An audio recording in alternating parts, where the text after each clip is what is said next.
I'd like to hear from you the examples of regime changes and sea changes within societies that have come about as a consequence of an aerial campaign, and whether or not you see reasons for optimism that the Iranian people are going to carry this to the end that President Trump and Prime Minister Netanyahu are evoking in their messaging.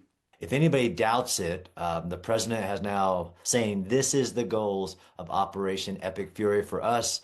And that he always ends with speaking to the Iranian people, but very specific. This is not a regime change war for the United States. It's a very targeted, these are the objectives. The president has now said it three times, the Secretary of Defense, and I don't know why the media can't quote him accurately. There's only two modern examples truly, where air power forced that regime change, basically. That's in the 1990s Serbia operation against Milosevic and the Libya operation.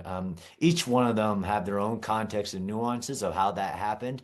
I was a part of a regime change operation invading in Iraq and what it took. I just had on my podcast the Battle of Baghdad, which was that ground power cognitive win, and then the military falls away.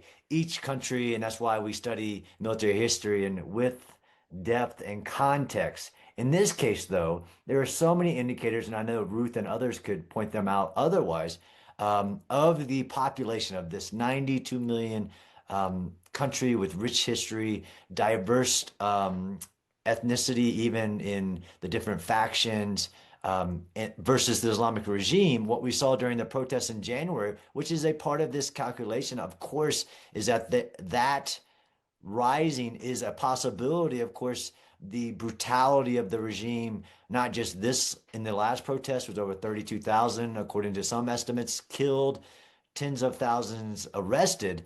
But going even back further, you have to have the ability to take that power. And that's why I really like the president's speech on the opening hours of when this started, when he laid it out. It was very prescriptive. Here are the specified tasks of the nuclear program, the missile program, and the Navy, again, because their threats of closing the Straits of Hormuz, where 20% of the world's crude oil comes through.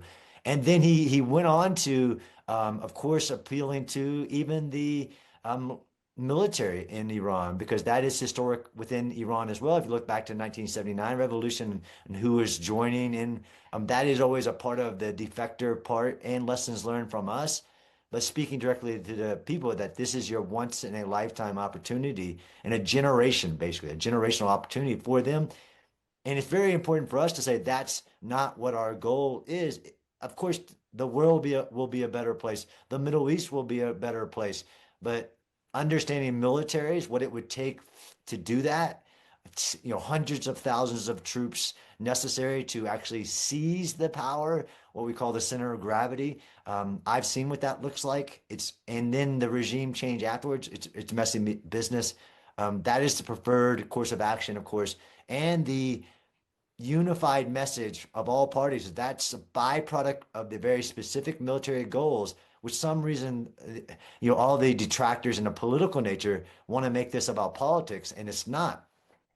I have a very dim view of this notion of regime change being in and of itself a wonderful outcome, and I take a very dim view of the idea that we necessarily see a better reality come to pass in the shadow of regime change. But I hear this being said about every people who are living under every tyrant, and I see very few of them freeing themselves from those chains and then falling into a fashion and building up a country that meets with our goals and our interests and even the interests of the United States of America. In fact, they oftentimes seem fundamentally opposed to that. What do you think would happen were the Iranian people to rise up, not in terms of them taking hold of their country, but in terms of their attitude towards Israel and the United States thereafter? I think we need to understand that Iran is fundamentally different from other Arab states. It is not an Arab country. This is a very important thing to understand. It is not an Arab country. It is a different culture, a different society, a different mentality. And this is the key to understand Iran. That's first and foremost. So the presumptions that you had mentioned and are very correct, they're very legitimate about Libya, certainly about Egypt and potential chaos that could have taken place there and so on and so forth, not to mention what's going on in Syria right now and other places are absolutely legitimate. And yes, there is a huge potential of chaos and vacuums, and that's exactly what I was speaking about before, that Turkey and Qatar are sitting on the fence awaiting their sabotage. Full stop. By the way, very happily aided by Russia and China that seemingly support the current Islamic regime, but what they truly support is the undermining of the American hegemony and having yet another foothold in the region in the form of what is now the Islamic Republic of Iran is fantastic. So it doesn't matter if they do win or don't win. China and Russia would want a piece of that.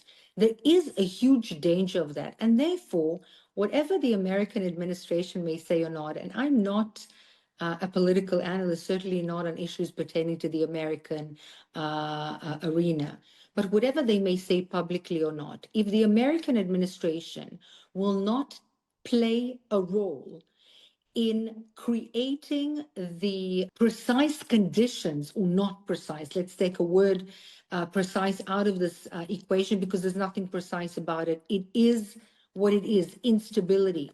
But to take that instability and create the conditions in which a positive change can take place with the Baluchis, with the Azeris, with Arabistan, the Sunnis in the south of Iran, with the interests of Pakistan, which are very complex vis-a-vis the specific area, and India, which is divided.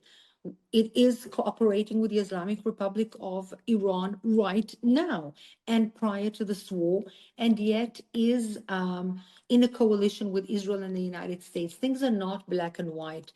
And hence, whilst the United States of America is not openly, actively, publicly involved in creating certain circumstances for good governance, not democracy, not optimal, utopian, some kind of a reality, but good conditions to prevent Russia, China, Turkey, and Qatar from actually doing what they want in that arena, which they're ready to do. They are ready with the plans. They need to play an active role, not publicly, not in a very profound manner, but to protect American citizens, to protect exactly what they are set out. They are setting out to protect in what they are doing in Iran right now.